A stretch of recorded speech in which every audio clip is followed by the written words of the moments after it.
दोस्तों एक Pakistani ISI agent जिसका नाम था नाजिया खातून, और वो भारत में ईशा शर्मा के नाम से कई सालों से सक्रिय थी। हिंदू नाम, हिंदू रहन सहन। उसे टास्क सौंपा गया था आर्मी छावनी का वीडियो और फोटो भेजना, लेकिन उसे डर था कि आर्मी वाले उसे पकड़ लेंगे। और उसके बाद वो एक साधु के संपर्क में आती है, वो भी असली साधु। धीरे धीरे उसे अपने रूप जाल में फंसाती है और उसे बना देती है आईएसआई का एजेंट। उससे वो सारा काम करवाने लगती है जो पाकिस्तान का आईएसआई चाहता था। लेकिन सबसे मजे की बात यह है दोस्तों, उस साधु को भनक ही नहीं लगा कि कब वो आईएसआई का एजेंट बन गया, कब वो देश विरोधी काम करने लगा। आखिरकार वो पकड़ा जाता है और ईशा शर्मा उर्फ नाजिया खातून भी पकड़ी जाती है। लेकिन सवाल उठता है कैसे? आइए दोस्तों जानते हैं इस कहानी में विस्तार से। दोस्तों कहानी की शुरुआत आज से 1 साल पहले हो चुकी थी।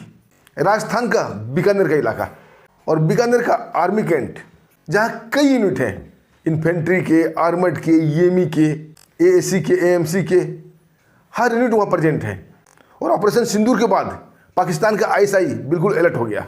उसे भारत में बड़े बड़े कैंपों का लोकेशन चाहिए, वहाँ का क्या क्या गतिविधि हो रही है वो चाहिए, और कौन कौन सी इक्विपमेंट है वो चाहिए। इसके लिए वो भारत में अपने कई हैंडल को तैयार करने लगता है। और इसी सब में एक पाकिस्तानी आईएसआई की जासूस थी जिसका नाम था नाजिया खातून, और भारत में हिंदू नामों से रह रही थी जिसका नाम था ईशा शर्मा। आईएसआई का एजेंट ईशा शर्मा से संपर्क करता है और बोलता है बीकानेर छावनी का हर तरह का लोकेशन भेजो, हर तरह का फोटो वीडियो सब कुछ भेजो। किस यूनिट में क्या इक्विपमेंट है, कौन से यूनिट कब मार्च करती है, कब उनकी कॉन्वाई मार्च करती है, कब वो एक्सरसाइज करते हैं। ईशा शर्मा इस काम पे लग जाती है। उसे काफ़ी फंडिंग की गई थी, बहुत पैसा मिला था। लेकिन जब वो बीकानेर छावनी की तरफ बढ़ती है, सिक्योरिटी और सुरक्षा देखकर वो दंग हो जाती है और काफ़ी डर जाती है और मनी मन सोचने लगती है कि अगर मैं यहाँ काम करूँगी तो मैं कुछ ही दिन में पकड़ी जाऊँगी, काम भी नहीं हो पाएगा और मेरा भी राज खुल जाएगा। इससे अच्छा है कोई हैंडल को तैयार करना। कई दिन इसी उधेड़पन में रहती है। उसके बाद बीकानेर छावनी में वो गश्त करना शुरू करती है, कभी शॉपिंग के बहाने तो कभी घूमने के बहाने।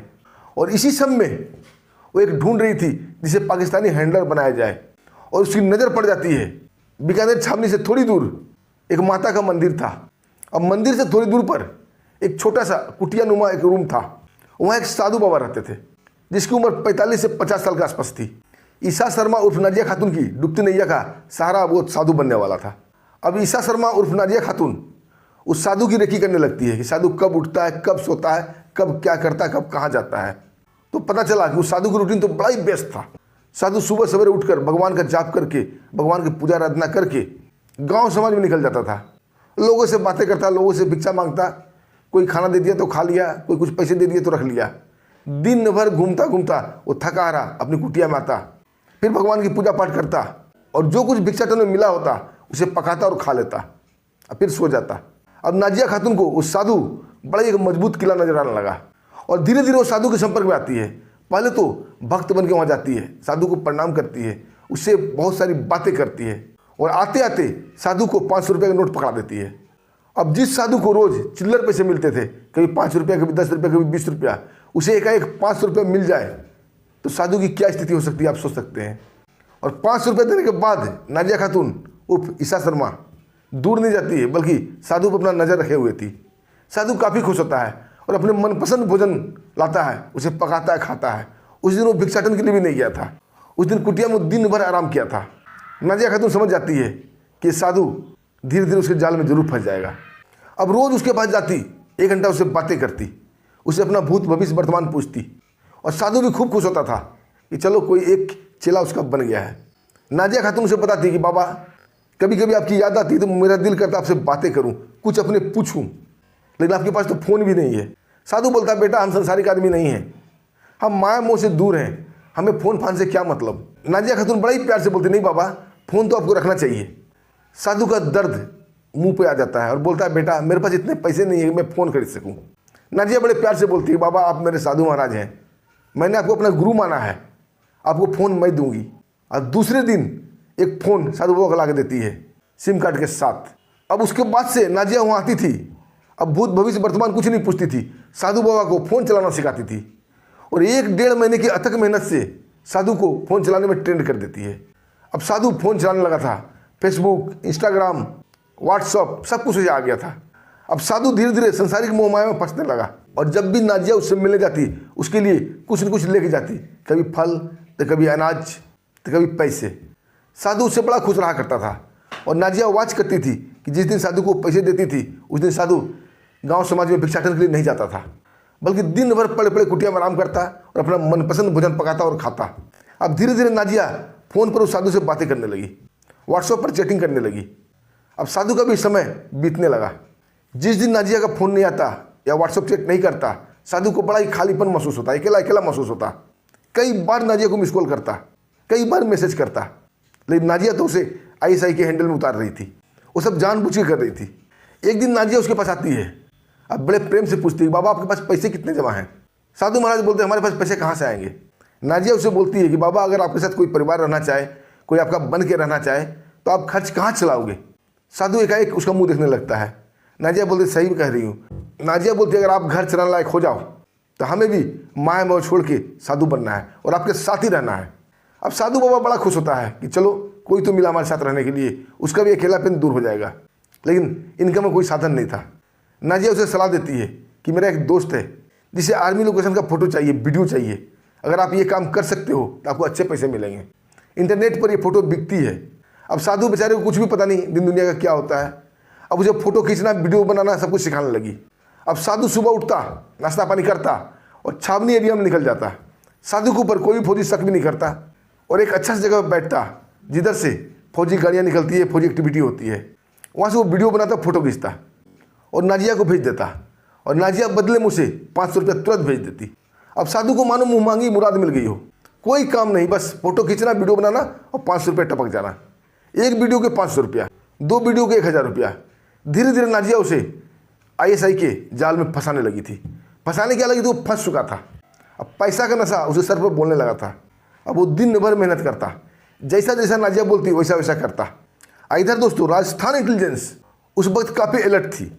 उसे कुछ संदेह हो गया था कि छावनी एरिया का कुछ वीडियो लीक हो रहा है, फौजी एक्टिविटी का कुछ वीडियो लीक हो रहा है, लेकिन कर कौन रहा है उसे पता नहीं। अब राजस्थान इंटेलिजेंस और आर्मी इंटेलिजेंस दोनों मिलकर एक संयुक्त अभियान चलाते हैं। हर आते जाते लोगों पर शक की निगाहें, चौक चौराहा, पान दुकान, चाय दुकान, हर जगह इंटेलिजेंस के आदमी बैठे होते थे, लेकिन कोई भी आदमी ऐसा नहीं मिल रहा था जो ये बातें लीक कर रहा था। तभी उनकी नज़र एक साधु बाबा पर जाती है। उसके बारे में पता किया जाता है, इंटेलिजेंस वाले उसके पीछे पड़ते हैं तो पता चलता है कि साधु बाबा कई महीने से फौजी छावनी में घूमते हैं, किसी से कुछ मांगते भी नहीं हैं। अब इंटेलिजेंस वाले उस साधु के पीछे हाथ धो के पड़ गए, उसका पीछा करने लगे। तब पता चला साधु के पास एक महंगा फ़ोन है। अब सोचिए, साधु महात्मा के पास इतना महंगा फ़ोन क्या काम। जब शाम को साधु कुटिया में गया तो इंटेलिजेंस वाले भी उसके पीछे करते करते कुटिया में गए। वहाँ देखा वो किसी से चैटिंग कर रहा है। उसके तो हाव भाव नज़ारे देखकर इंटेलिजेंस वाले काफ़ी चौंक गए। जिस साधु को भक्ति में लीन रहना चाहिए, भगवान का पूजा ध्यान में लीन रहना चाहिए, वो व्हाट्सएप चैटिंग कर रहा है, मोबाइल चला रहा है, फेसबुक देख रहा है।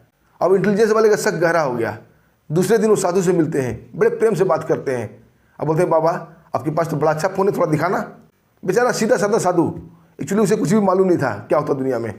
उस जासूस को फ़ोन देता है, जासूस उसका लॉक खुलवाता है और उसके फ़ोन को हैक कर लेता है। अब साधु जो भी गतिविधि करता इंटेलिजेंस वाले को खबर चल जाता। तब पता चला कि साधु ही फोटो और वीडियो ईशा शर्मा नामक एक लड़की को भेजता है, क्योंकि उसके व्हाट्सएप सेटिंग पर सिर्फ एक ही नाम था, ईशा शर्मा। जब उसके अकाउंट को चेक किया जाता है तो इंटेलिजेंस वाले भी हैरान रह जाते हैं।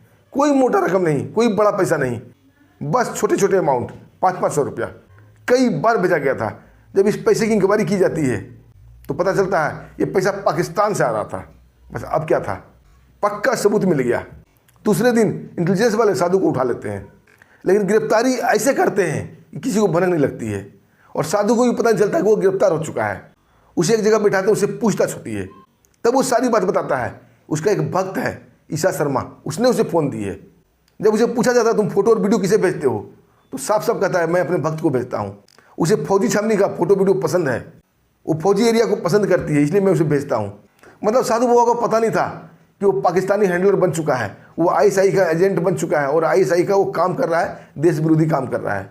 और साधु को उम्मीद था, साधु को विश्वास था कि ईशा शर्मा उससे एक दिन जरूर मिलेगी, उसके साथ जरूर रहेगी।